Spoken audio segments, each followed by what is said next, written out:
하나님이 오늘 우리에게 주신 말씀은 나홈서 3장 8절에서 19절까지의 말씀입니다. 나홈서 3장 8절에서 19절까지의 말씀을 제가 봉독해 올리겠습니다. 내가 어찌 노아몬보다 낫겠느냐? 그는 강들 사이에 있으므로 물이 둘렀으니 바다가 속로가 되었고 바다가 방어벽이 되었으며 구스와 애굽은 그의 힘이 강하여 끝이 없었고 북과 루금이 그를 돕는 자가 되었으나 그가 포로가 되어 사로잡혀 갔고 그의 어린아이들은 길 모퉁이에 메어침을 당하여 부서졌으며 그의 존귀한 자들은 제비 뽑혀 나뉘었고 그의 모든 권세자들은 사슬에 결박되었나니 너도 술에 취하여 숨으리라. 너도 온수들 때문에 피난처를 찾으리라. 내 모든 산성은 무화과 나무에 처음 익은 열매가 흔들기만 하면 먹는 자의 입에 떨어짐과 같으리라. 내 가운데의 장정들은 여인 같고 내 땅의 성문들은 내 온수 앞에 넓게 열리고 빗장들은 불에 타도다. 너는 물을 길어 에워싸일 것을 대비하며 너의 산성들을 견고하게 하며 진에게 들어가서 흙을 밟아 벽돌 가마를 수리하라. 거기서 불이 너를 삼키며 칼이 너를 베기를 느치가 먹는 것 같이 하리라. 내가 느치같이 스스로 많게 할지어다. 내가 메뚜기같이 스스로 많게 할지어다. 내가 내 상인을 하늘의 별보다 많게 하였으나 느치가 날개를 펴서 날아감과 같고 내 방백은 메뚜기 같고 너의 장소들은 큰 메뚜기 떼가 추운 날에는 울타리에 깃들였다가 해가 뜨면 날아감과 같으니 그 있는 곳을 알 수 없도다. 아수르 왕이여 내 목자가 자고 내 기족은 누워 쉬며 내 백성은 산들에 흩어지나 그들을 모을 사람이 없도다. 내 상처는 고칠 수 없고 내 부상은 중하도다. 내 소식을 듣는 자가 다 너를 보고 손뼉을 치나니 이는 그들이 항상 내게 행패를 당하였음이 아니더냐 하시니라. 아멘. 네, 고칠 수 없는 상처라는 제목을 가지고 오늘 말씀을 나누겠습니다. 오늘 말씀은 나홈서 이제 마지막 본문인데요. 첫 구절인 8절 말씀에 보면은 아수르를 향한 질문으로 시작이 되는데 그 질문은 내가 어찌 노아몬보다 낫겠느냐라고 질문합니다. 노아몬은 애굽의 수도였습니다. 8절 9절 말씀에 보면은 그 노아몬이 어떤 도시였는가가 설명되고 있는데요. 천연의 요새였고 강력한 군대도 가지고 있었고 주변 동맹국들의 강력한 지원과 풍족한 자원도 가지고 있었습니다. 그런데도 이 노아몬이 멸망을 당했습니다. 누구에게 멸망을 당했습니까? 아수르 제국에게 멸망당했어요. 그런데 이 아수르에게도 마찬가지로 질문합니다. 너희가 노아몬보다 낫겠냐고 묻는 것입니다. 이 아수르 제국의 수도인 니느웨 역시도 거대한 성벽으로 견고한 요새였습니다. 철기 문명을 바탕으로 강력한 군사력을 가지고 있습니다. 또 풍족한 자원을 가지고 있었어요. 아수르 제국은 인류 최초의 대제국이었다고 할 정도로 강력했습니다. 그런 아수르를 향해서 노아몬보다 낫겠느냐라고 하는 질문은 결국 노아몬처럼 멸망을 당하게 된다라고 하는 말씀인 것이죠. 먼저 이 노아몬이 고통을 받고 멸망을 당하는 모습이 10절에 설명되어 있습니다.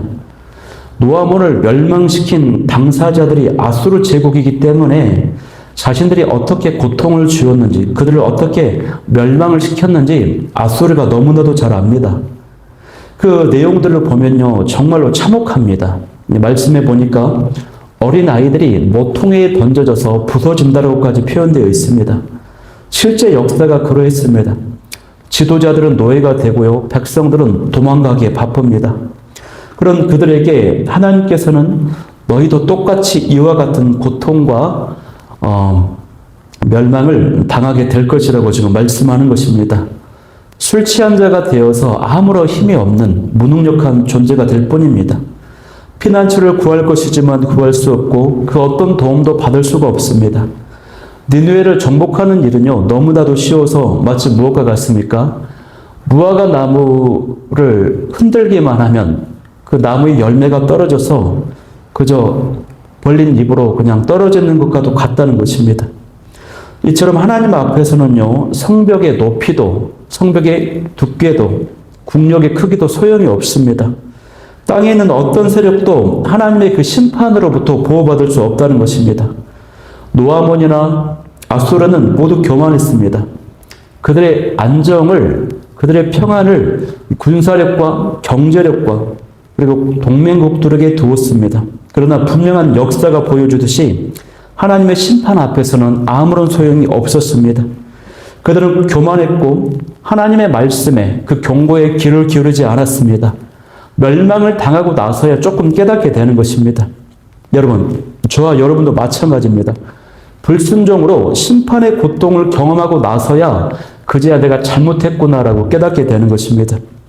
그래서는 안 됩니다. 그 전에 하나님의 말씀을 통해서 또 지나온 인생들과 나라들의 그 역사를 통해서요, 우리가 깨달아야 됩니다. 오늘을 사는 현대인들은 하나님에 대한 무서움이 없습니다. 하나님에 대한 경외심이 없이 살아갑니다. 그래서 하나님을 두려워하지 않기 때문에 너무나도 쉽게 죄를 짓습니다. 욕망을 따라 살아가죠. 그러나 하나님은 살아계시고 하나님은 심판하시는 공의로우신 분이십니다. 우리가 이 사실을 기억하면서 하나님 앞에서 코람데오 정신으로 회복될 수 있기를 간절히 소망합니다. 그런 마음으로 하루하루 살아가는 저와 여러분이 되길 소망해요. 계속해서 말씀을 보면은 아수르 제국의 그 방어가 소용이 없다라고 하는 것을 설명하고 있습니다. 근데 이것을 조롱 섞인 말로 나훔 선지자가 그 말씀을 선포하고 있습니다. 예를 들면은 아수르 제국을 향해서 물을 준비해라, 성벽을 견고히 해라, 또 벽돌을 긋고 방배해라, 이런 식의 말이 선포되고 있습니다. 이것은 겉면의 말이 아닙니다. 아수르 제국을 위하는 말이 아니에요. 조롱하는 말입니다.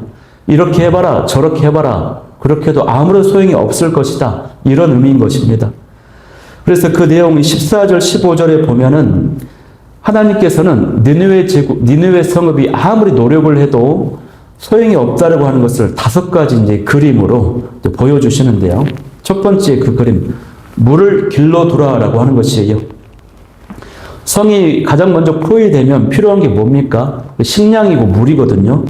그런데 이 적들이 가장 먼저 그 성읍에 들어가는 물길을 끊게 될 것이에요. 그러면 도시 성읍 안에 물이 말라서 없기 때문에 물을 길러 두라라고 얘기하는 것입니다. 물이 공급되지 않는 그런 고립된 상황을 표현하는 것입니다. 두 번째는 산성을 견고히 하라 그랬습니다. 성벽이 공격을 받게 될 것이기 때문에. 그래서 느느웨 성읍은 이중 성벽이었어요. 내벽과 외벽, 견고했거든요.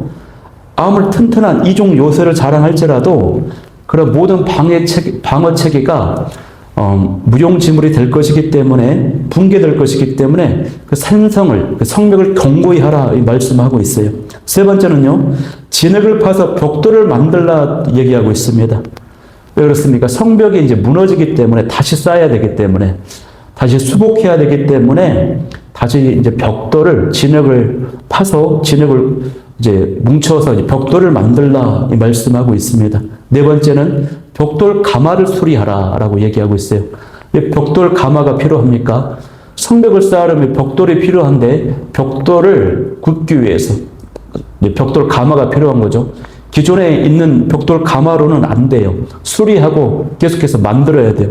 그래서 어마어마한 그 벽돌이 필요한 모습을 보여주는 것입니다. 다섯 번째는 적군이 메뚜기처럼 몰려올 것이다.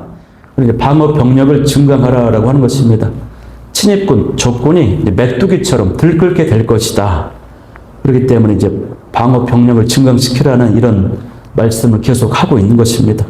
결국 이런 모습들은 아수르가 처참하게 폐허가 되는, 항무지가 되고 멸망당하는 모습을 묘사하는 말씀인 것이에요. 그래서 16절에도 보면은 니느웨가 가지고 있었던 그 경제력과 부가 아무 필요 없다라고 하는 것을 보여줍니다. 16절 말씀에 보면은 이렇게 되어 있어요. 내가 내 상인을 하늘의 별보다 많게 하였으나 느치가 날개를 펴서 날아감과 같다라고 되어 있습니다. 니느웨는 그러니까 막강한 군사력뿐만 아니라 경제적인 부, 어떤 그 재물이 많았어요. 특별히 국제 무역으로 풍요를 누렸었는데, 그래서 상인들의 수가 별처럼 많았습니다. 그러나 그들은 나라를 위하는 자들이 아니라 자신들의 이득을 위해서 움직이는 자들입니다. 그러니 나라가 위기가 찾아오니 어떻습니까? 국가를 위해서 싸우는 것이 아니라 도망가기 바쁘다는 것입니다. 이 재물도 경제력도 이 나라를 지켜주지 못한다라는 표현입니다. 17절도 마찬가지로 이렇게 되어 있으면 내 방백은 메뚜기 같고 너의 장소들은 큰 메뚜기 떼가 추운 날에는 울타리에 깃들였다가 해가 뜨면 날아간 것 같다. 그 있는 곳을 알 수 없도다. 그렇습니다.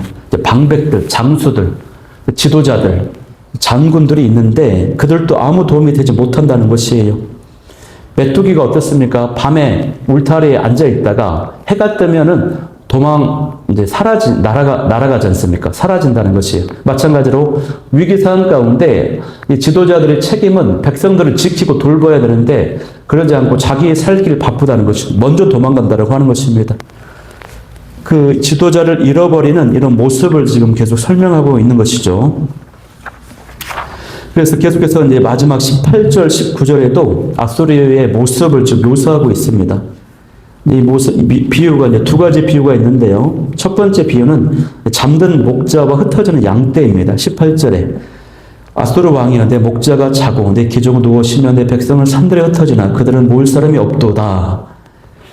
왕 그리고 이제 귀족들이 이제 목자로 비유가 됩니다. 다스리는, 인도하는. 그런데 이들이 잠들고 누워 쉰다라고 하는 것은 죽음을 당하게 된다라고 하는 것입니다.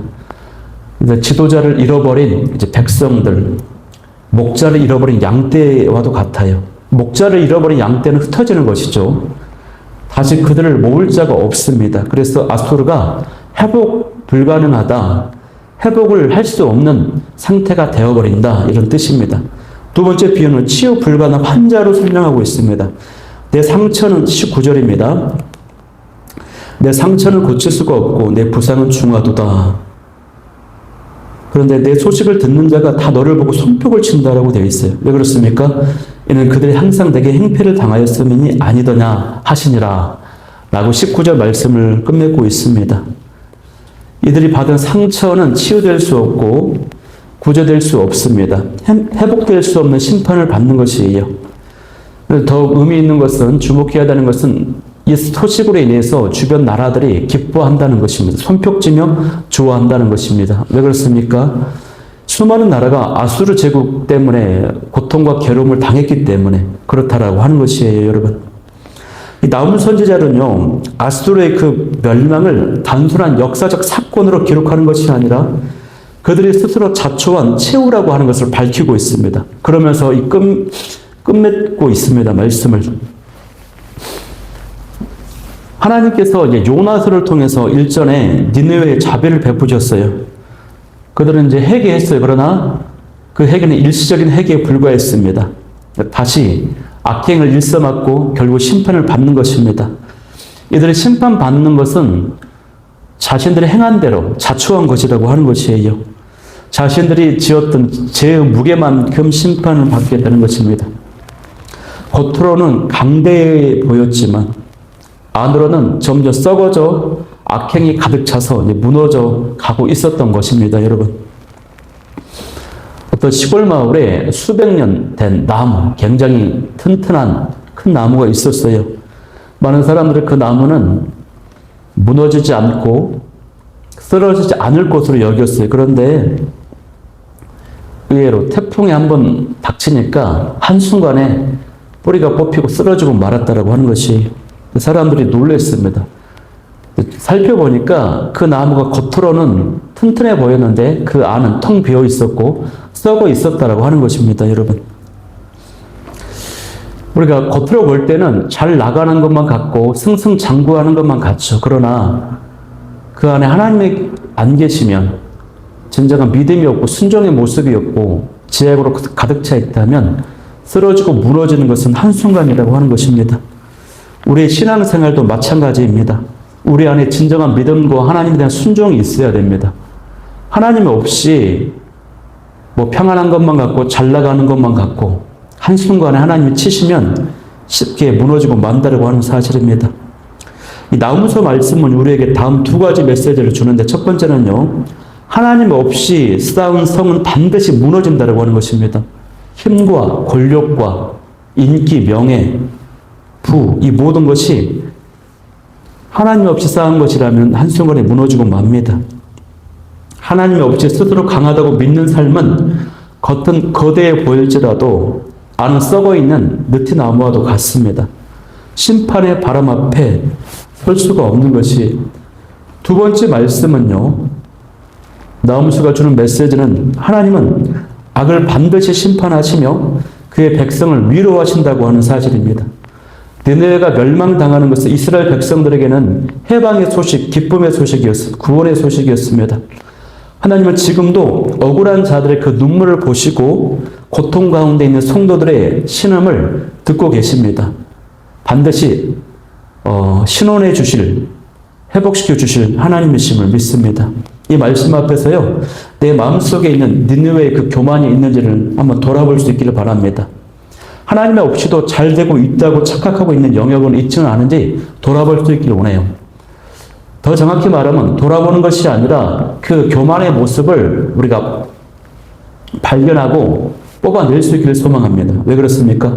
그 누구에게라도 이 모습, 이 교만의 모습이 있기 때문에 그래요. 돌아보지 마시고 뿌리 뽑을 수 있기를 소망합니다. 발견하고 뿌리 뽑을 수 있기를 소망해요. 이 말씀, 심판의 소식 앞에서도 주의 은혜와 소망이 임하기를 축복합니다. 우리가 이 말씀을 나오면서 말씀을 기억하면서 함께 기도하기를 원하는 기도 제목 세 가지는요. 첫 번째, 니느웨 같은 교만과 불순종이 사라져서 심판의 대상이 되지 않게 하여 주옵소서. 두 번째는 이 겉모습만 보고 하나님 없이도 잘 되고 있다라고 착각하지 않게 하여 주옵소서. 세 번째는 하나님은 악을 반드시 심판하시고 그의 백성은 위로하신다라고 하는 사실을 꼭 기억할 수 있게 명심하게 하여 주옵소서. 이 기도 제목 가지고 우리 기도하며 나아가도록 하겠습니다.